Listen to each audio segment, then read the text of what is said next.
বাসা বাসা ও মামুয়ে বলতে না ভাই হাসপাতাল যাইতে কর ওরে যা ওরে ধরো ও বাসা মাই বাস রে কোন দে ও ও ও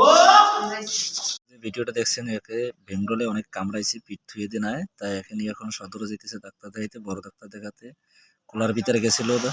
গরু বানতে মনে হয় সম্ভবত সেই সময় কামড়াইছে তাই সবাইকে বলে দেবো সাবধান থাকবেন এই ভীমরোলের হাত থেকে এবং বিষাক্ত হাত থেকে ভীমরোলে মানুষ কামড়াইলে মানুষ কিন্তু মারাও যায় ঠিক আছে তার জন্য দোয়া করবেন যেন অল্পতে সুস্থ হয়ে যায় এত পরিমাণ কামড়াইছে থুয়ে দিনের কোনো জায়গায় তাই আমার নতুন অবশ্যই চ্যানেলটা সাবস্ক্রাইব করবেন।